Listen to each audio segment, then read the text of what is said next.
اكسيون.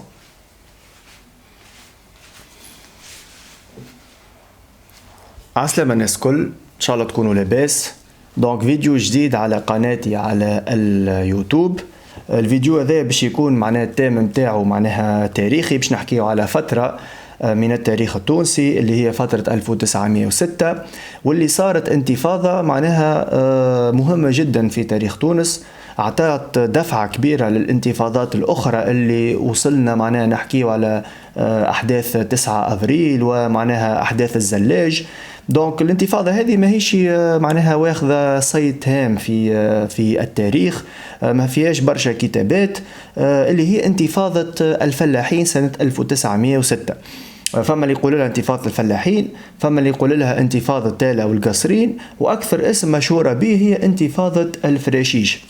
علاش انتفاضة الفراشيش؟ على خاطر معناها المنطقة والناس اللي انتفضوا كانوا معناها كانت قبيلة الفراشيش، اللي هي قبيلة كبيرة ومعروفة في تاريخ تونس، ومعناها منطقة اللي هما معناها الفراشيش اللي موجودين في منطقة القصرين.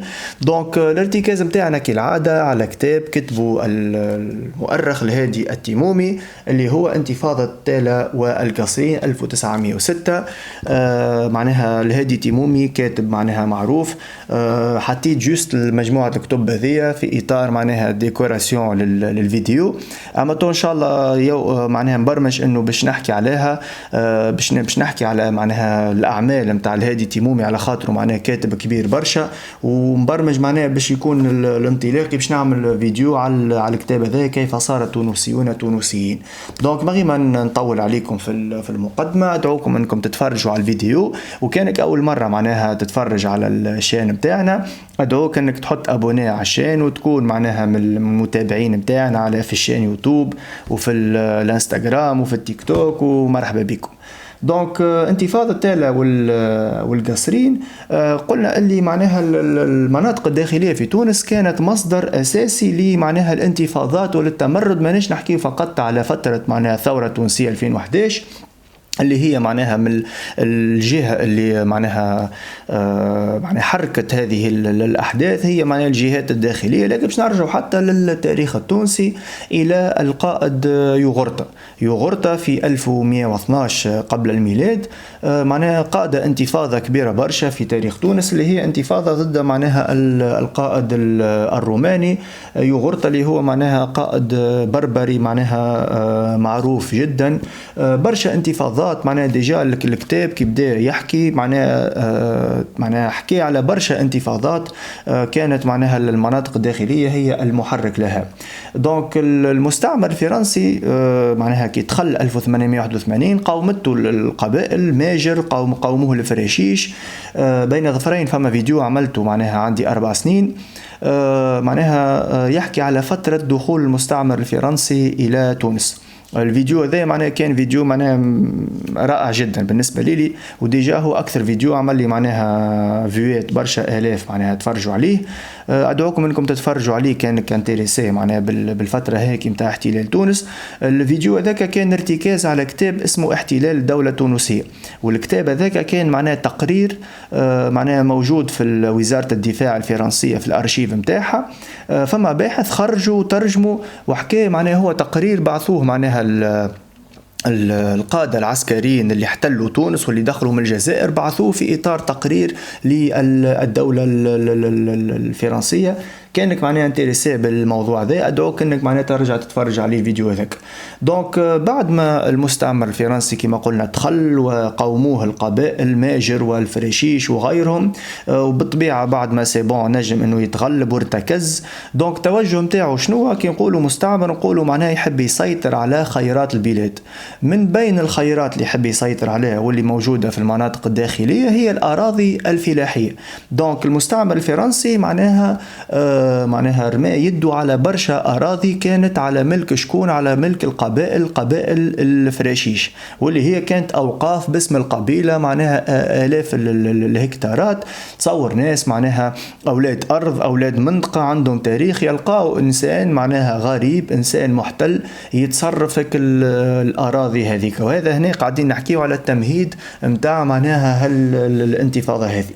دونك المستعمر الفرنسي معناها كي بدا يستولى على الأراضي هذه ولا يخدم في أهل المنطقة كعمال، عنده بين ظفرين كما نقولوا احنا خماسة، معناها بالخمس متاع المحصول. فهنا بدأت تتحرك في مشاعر الناس هذوكم، فضلا على انه معناها كان معناها يستغل الجهل متاعهم بالقراءة والكتابة في انه معناها كانوا كي يعملوا لهم معناها دي كونترا كانوا معناها يزوروها، معناها هذا معناها كله يحكي فيه معناها الهادي تيمومي كأسباب لي معناها الانتفاضة هذه. أيضا معناها يقول لك من الأسباب اللي خلت الناس معناها ينتفضوا سنة 1901 السلطات الفرنسية معناها أصدرت أمر يعتبر اللي الأراضي اللي هي على ملك القبائل راهي ملك عمومي، وراه لا يجوز معناها أن تستغلها كشخص ولا كمعناها عائلة. دونك في إطار معناها الملك العمومي الفلاحي، الأمر ذاك تصور كما قلنا ناس يلقاو اللي بالقانون الأراضي اللي هي يعتبروها متاع جدودهم ومتاع معناها التراث متاعهم ومتاع معناها الأصول متاعهم، يلقاهم اللي ممنوع عليهم أنهم يستغلوها ويقوموا بالفلاحة، خاصة أنه معناها الكاتب حكي على أنه الفترة هاكي معناها كانت فترة عاش فيها معناها الفراشيش معناها معناها نوع من الجوع والقلة الحاجة، ويلقاو رواحهم معناها بدون لا أراضي ومعناها مستغلين من قبل معناها ناس أجانب.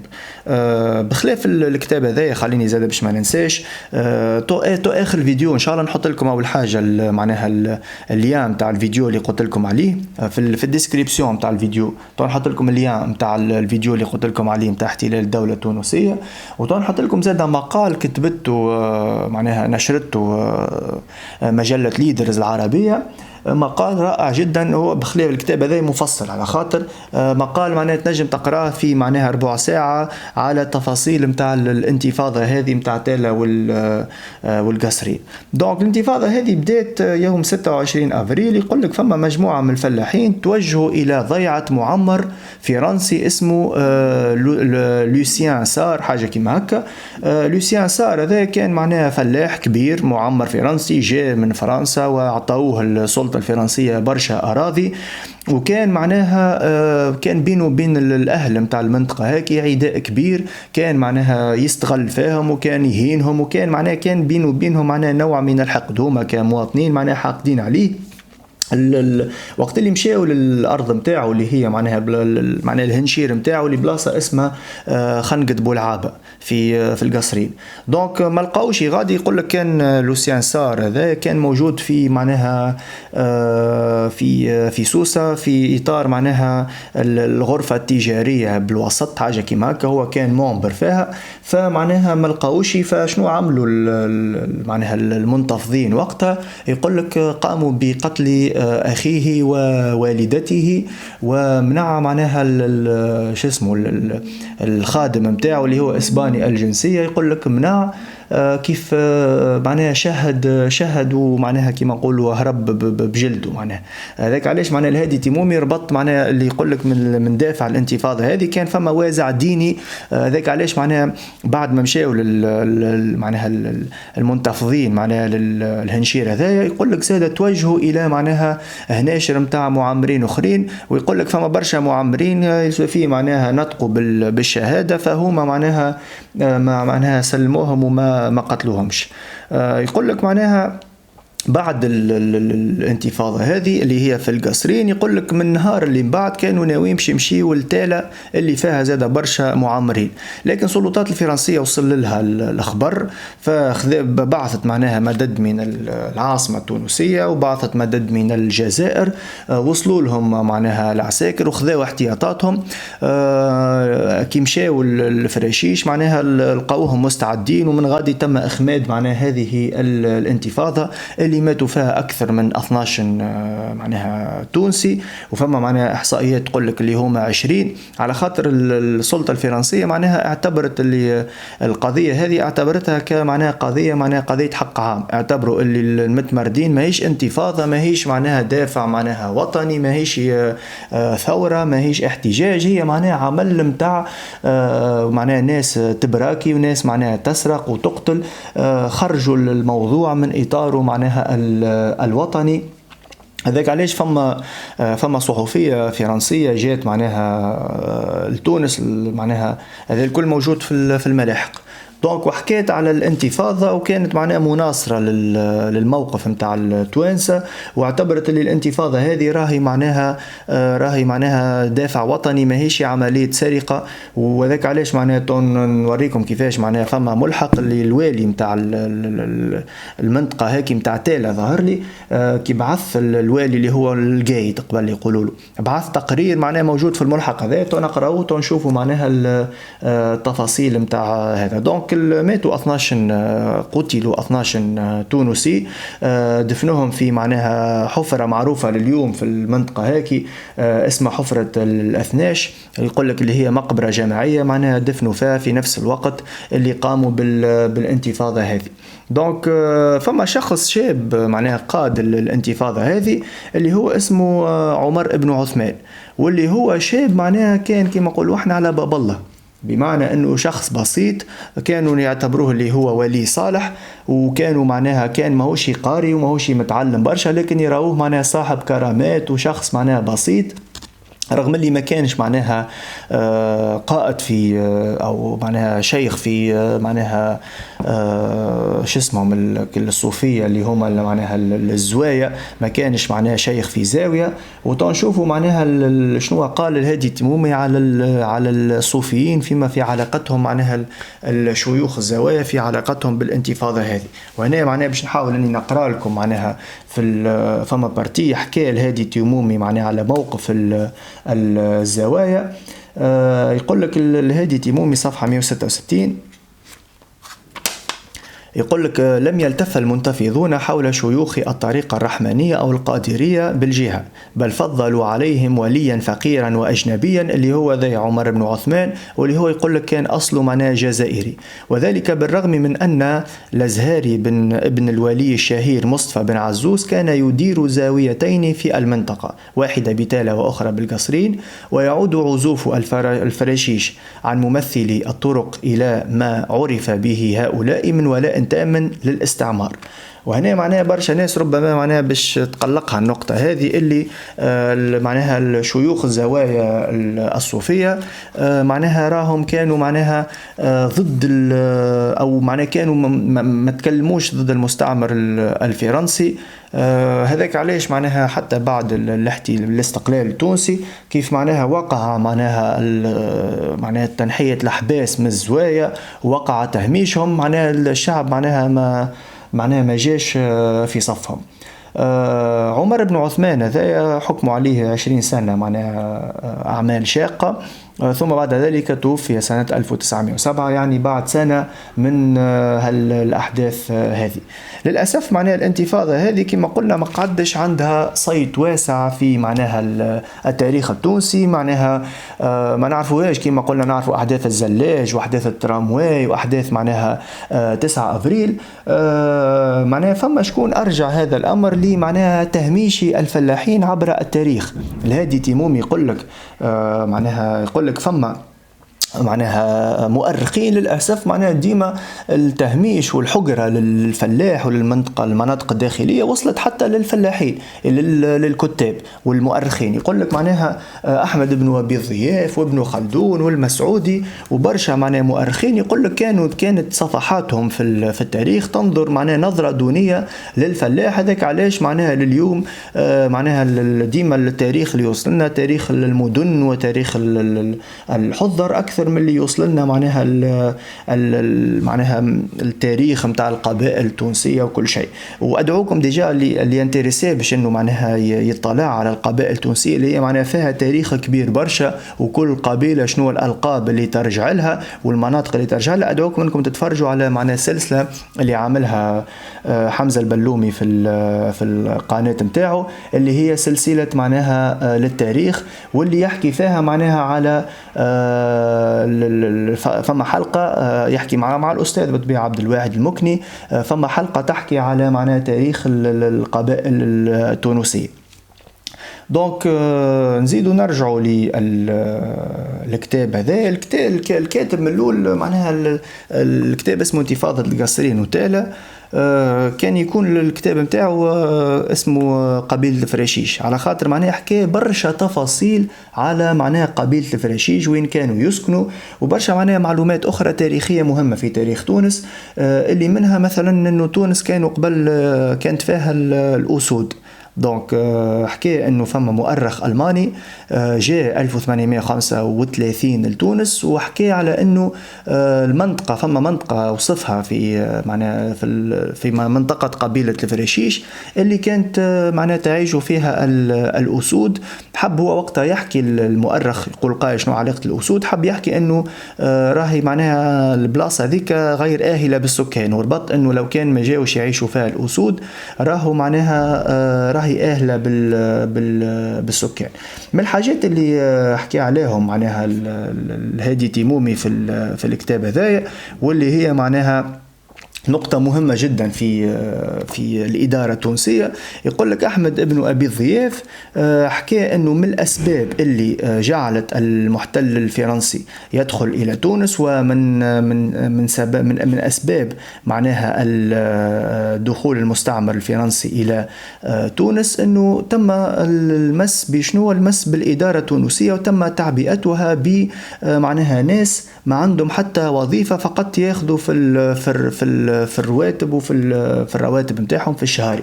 وهذا معناه كما قلنا كأن التاريخ يعيد نفسه، على خاطر اليوم زاد من الحاجات اللي هي معناه تتشكى منهم الإدارة التونسية، واللي هي أسباب تنهك الاقتصاد، هي كيف نعبيه الإدارة التونسية الإدارة، ونعبيه معناها الوظيفة العمومية بالعمال اللي معناها ما عندهم حتى جدوى، فقط أنهم ياخذوا في الفلوس.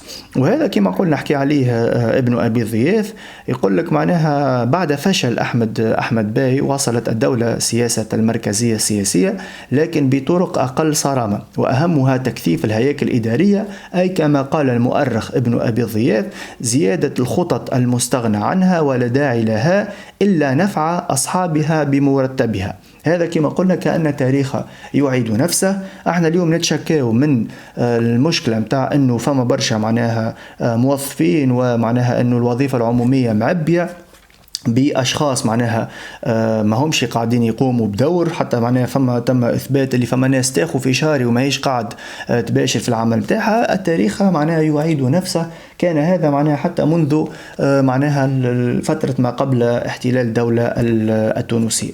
دونك انتفاضة تالا والقصرين كما قلنا كل كتاب راهو مانيش نجم نقعد نحكي لكم في كل التفاصيل متاعه، أدعوكم أنكم معناها تقرأوه، اللي هو أصدرته دار محمد علي، ولا أبسط الإيمان نحط لكم كما قلت لكم مقال في الديسكريبسيون للي مهتم ويلوج على معناها التاريخ متاع القبيلة هذه، يحكي على معناها الانتفاضة هذه. دونك آخر حاجة في الفيديو هذا وفي الكتاب هذا باش نتعرض لها، اللي هي فما معناها ملحق موجود في آخر الكتاب.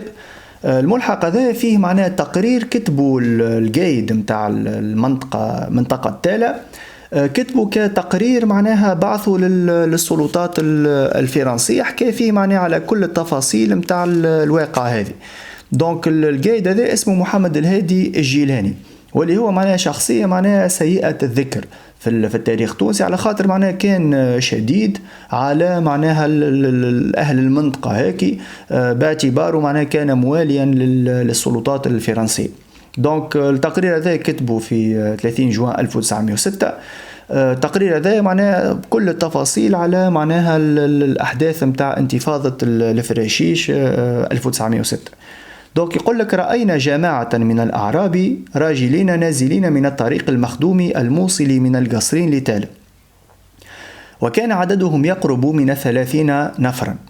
ولما اختفوا عن أنظارنا بجهة عين أم ثعالب رأينا جماعة أخرى أقل منهم عددا نازلين من الطريق المذكور، فأركبنا في الحين البعض من الصباحية وأرسلناهم لاستكشاف الخبر، وأحضروا ببطحاء المراقبة المدفع الصغير المعد للأفراح، ووقع تعميره بالبارود فقط.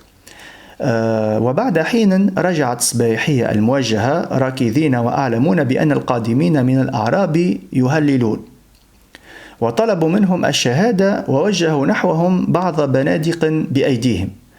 فأعيد في ذلك الحين التنبيه على أهالي تالى بعدم الخروج والبقاء بمحلاتهم، وضرب بوق الصيد، فحضر في الحين بالمراقبة من كان خارجا عنها من الأوروبيين.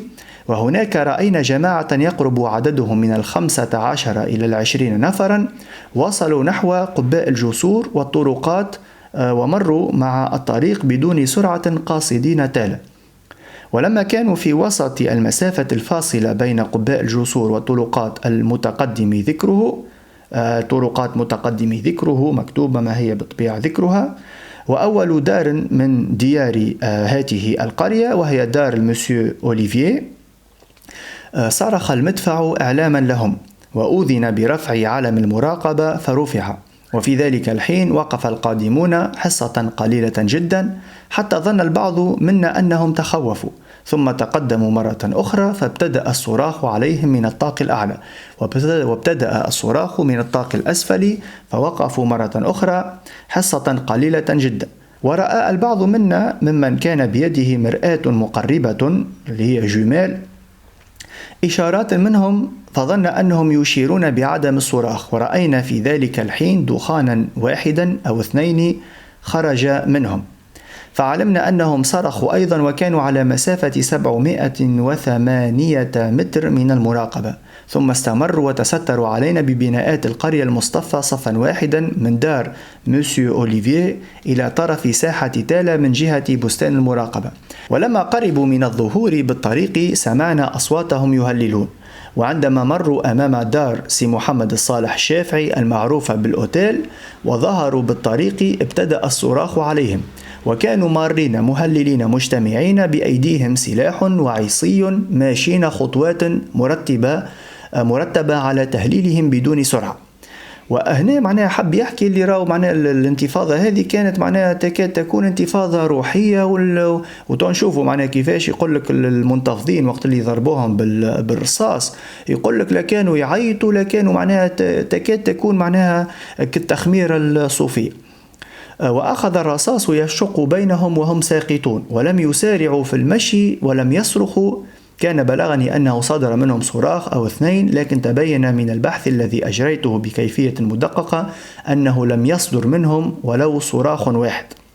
ولما وصلوا أمام دار المراقبة رفعوا بنادقهم وعصيهم وأشاروا بها إشارة تفطن لها جميع من كان حاضرا ومروا، ولا زال الرصاص يشقهم إلى أن اختفوا وراء جامع القادرية.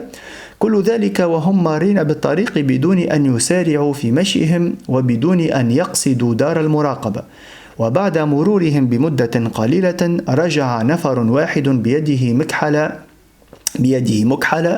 مكحلة طويلة مهللا مارا على الطريق الذي مر عليه أولا، فوقع الصراخ عليه وسقط لحينه.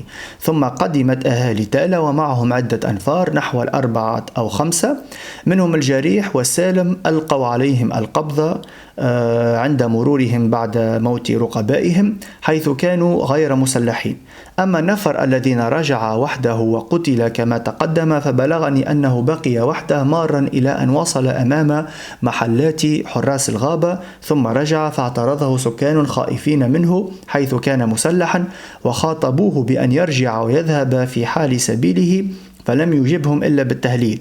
ولما قرب من أمام جامع القادرية، أي من المكان الذي سيطل منه المراقبة، سمعه بعض الناس يقول: ربي أنت أدري، ربي أنت أدرى بعجزي عن مقاتلة هؤلاء القوم، حيث لا طاقة لي بمحاربتهم، لكن أنا ميت على دين محمد. فصرخ عليه ومات كما تقدم. وهذا مأخوذ من أرشيف الوطني التونسي، صندوق 550، ملف عدد 16. دونك كانت هذه معناها انتفاضة الفراشيش، انتفاضة تالا والقصرين 1906، اللي هي الانتفاضة كما قلنا من بعد باش تبث روح الوطنية في معناها بقية الجهات التونسية. معناها من بعد هي تكون هذه أول انتفاضة معناها انتفض السكان التونسيون ضد المستعمر الفرنسي. وصلنا هنا معناها لنهاية الفيديو، إن شاء الله ينال إعجابكم. دونك كان فيديو معناها على انتفاضة الفراشيش، انتفاضة تالا والقصرين، والانطلاق متاعنا كان كتاب الأستاذ المؤرخ الهادي تيمومي. كما قلت لكم في ديسكريبسيون نحط لكم معناها ليان على الفيديو اللي حكيت فيه على احتلال الدولة التونسية، وكل تقرير المهم اللي بعثوه معناها الجنرالات الفرنسيين اللي كانوا موجودين في تونس، بعثوه لوزارة الدفاع الفرنسية. نحط لكم زاد ليان على معناها الحلقة المشهورة متاع القبائل التونسية اللي عملها الأستاذ عبد الواحد المكني في قناة حمزة البلومي، اللي انتريسي معناها باش يستمتع بالتفاصيل متاع تاريخ تونس ومتاع القبائل التونسية. نحط لكم زاد اليوم متاع مقال مجلة ليدرز اللي هي تحكي فيه على معناها الانتفاضة القصرين هذه بطريقة معناها ملخصة، يعني هو مجرد مقال لكن فيه معناها كل التفاصيل والدوافع والنتائج، معناها أقل من الكتاب هذا اللي هو في 200 صفحة. إن شاء الله الفيديو ينال إعجابكم. كان وصلتوا لهنا يعطيكم الصحة. ما تنساوش كانك أول مرة تفرج على الشان متاعنا أنك تحط أبوني، كلك سوا على شان يوتيوب ولا في الكونت الانستغرام ولا في التيك توك، ونتلقى إن شاء الله في فيديوهات أخرى. بسلام.